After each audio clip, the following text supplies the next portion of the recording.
جی آج کا ہمارا ایک اور سوال ہے، وہ یہ کہ مفتی صاحب یہ فرما دیں کہ مسجد کا مؤذن کیسا ہونا چاہیے، اس کی کیا صفات ہونی چاہیے؟ بہت اہم سوال کیا ہے۔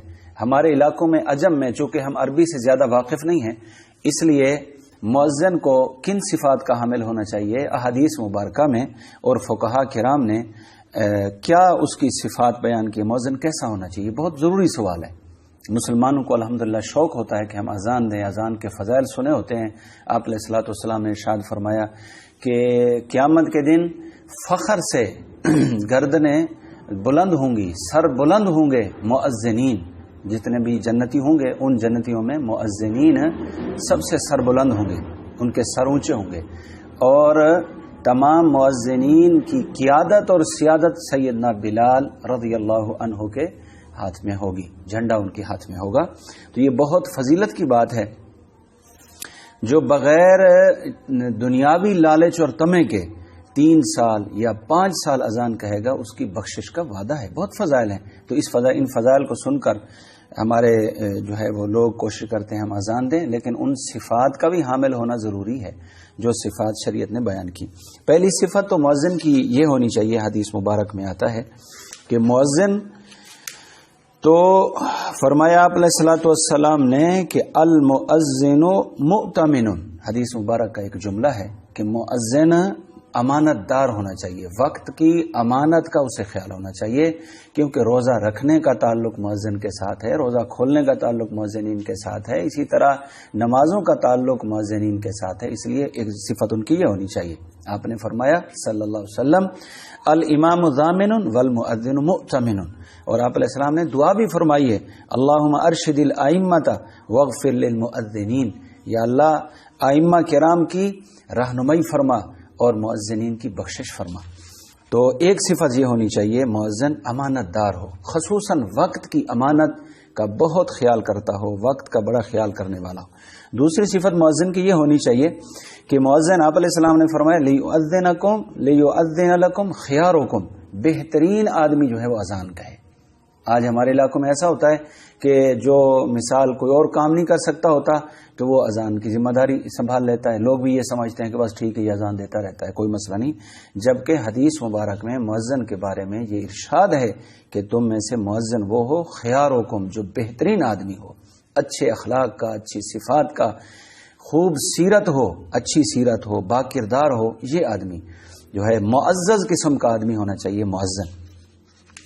اور ایک اور صفت بھی سرکار دو عالم صلی اللہ علیہ وسلم نے بیان فرمائی ہے، وہ یہ ہے کہ مؤذن کی اذان کے جو الفاظ ہیں جب وہ ادا کرے تو اچھے انداز میں ادا کرے، حسن الصوت، خوبصورت آواز ہونی چاہیے مؤذن کی، کیونکہ یہ دعوت تامہ ہے، دعوت تامہ کے لیے بلا رہا ہے۔ نماز ایک بہت بڑا اللہ کا حکم ہے، اللہ رب العزت کا، جس کو اللہ پاک نے عرش پہ اپنے حبیب صلی اللہ علیہ وسلم کو بطور تحفہ اور انعام عطا فرمایا ہے، اس کے لیے بلایا جا رہا ہے۔ تو اچھی آواز والا ہونا چاہیے، تجوید بھی ٹھیک ہو اور آواز بھی اس کی اچھی ہو۔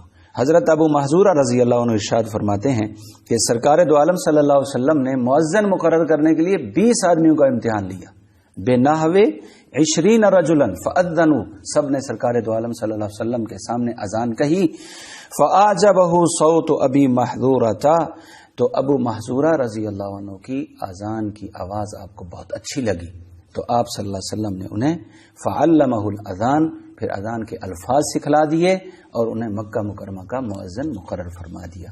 ایک اور روایت میں حضرت ابو محذورہ رضی اللہ عنہ ارشاد فرماتے ہیں کہ جب سرکار دو عالم صلی اللہ علیہ وسلم حنین کے غزوہ سے واپس تشریف لائے تو میں ان 10 آدمی میں سے 10واں تھا کہ جو مسلمانوں کی تلاش میں نکلے، اہل مکہ میں سے مسلمانوں کی تلاش میں نکلے، تو ہم نے سنا کہ مؤذن اذان دے رہے تھے، تو ہم بھی کھڑے ہو گئے اور ان کی نقل اتارنا شروع کر دی۔ ابھی تک ابو محذورہ رضی اللہ عنہ مسلمان نہیں ہوئے تھے، نقل اتارنا شروع کر دی، نؤذن نستہزئ بہم، استہزاء کے طور پر، مذاق اڑانے کے طور پر۔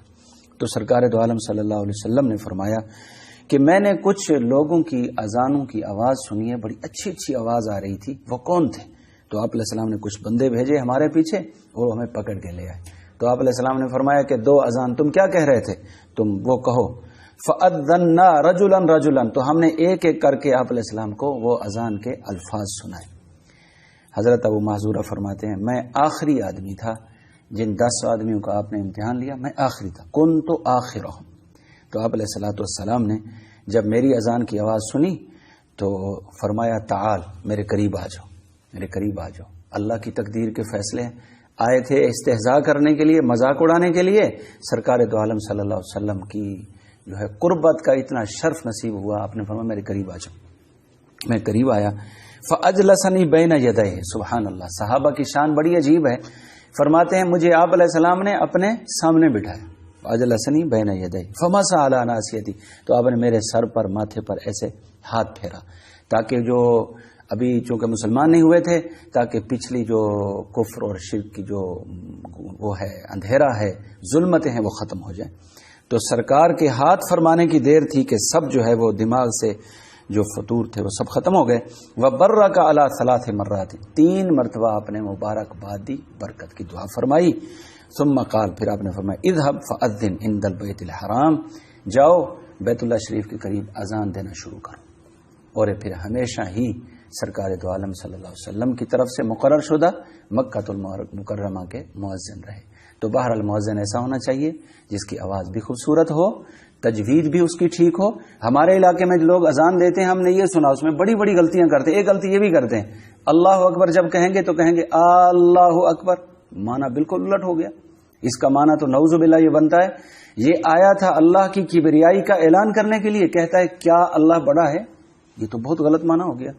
تو اس لیے بہت ضروری ہے، ہم اذان دینے والے کو ایسا معمولی آدمی سمجھتے ہیں اور اذان کو معمولی سمجھ کر کے ہر بندے کو اجازت دیتے ہیں، تو اس کی تجوید اچھی ہو، الفاظ اچھے ہوں، ورنہ تو معنی بدل جائے گا۔ اسی طریقے سے اور بہت ساری غلطیاں کرتے ہیں۔ ایک یہ بھی ہوتی ہے، حیا علی الصلاۃ جب کہتے ہیں تو کہتے ہیں حیا للصلاۃ۔ علی الصلاۃ کا معنی ہے کہ نماز کی طرف آؤ، للصلاۃ کا معنی یہ ہے نعوذ باللہ کہ نماز کی طرف نہ آؤ۔ تو معنی ہی سارا الٹ ہو گیا، یہ بلا رہا ہے یا روک رہا ہے لوگوں کو۔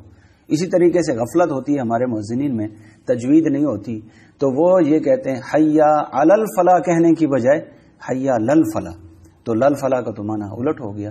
اصل کہنا یہ چاہیے تھا کامیابی کی طرف آؤ، دکانوں کو، اپنے گھروں کو، اپنے کاروبار کو چھوڑ کے کامیابی کی طرف آؤ، سجدہ کرو اللہ کی ذات کو، اور یہ کہہ رہے حیا للفلاح، نعوذ باللہ، اس کا تو معنی الٹ ہو گیا کہ بھائی کامیابی کی طرف نہ آؤ۔ یہ تو کیا کہہ رہا ہے، بلا رہا ہے یا بھگا رہا ہے لوگوں کو؟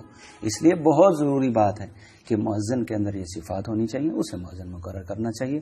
اللہ تعالیٰ مجھے آپ کو صحیح طریقے سے شریعت کے مسائل سیکھ کر عمل کرنے کی توفیق دے۔ وآخر دعوانا الحمدللہ رب العالمین۔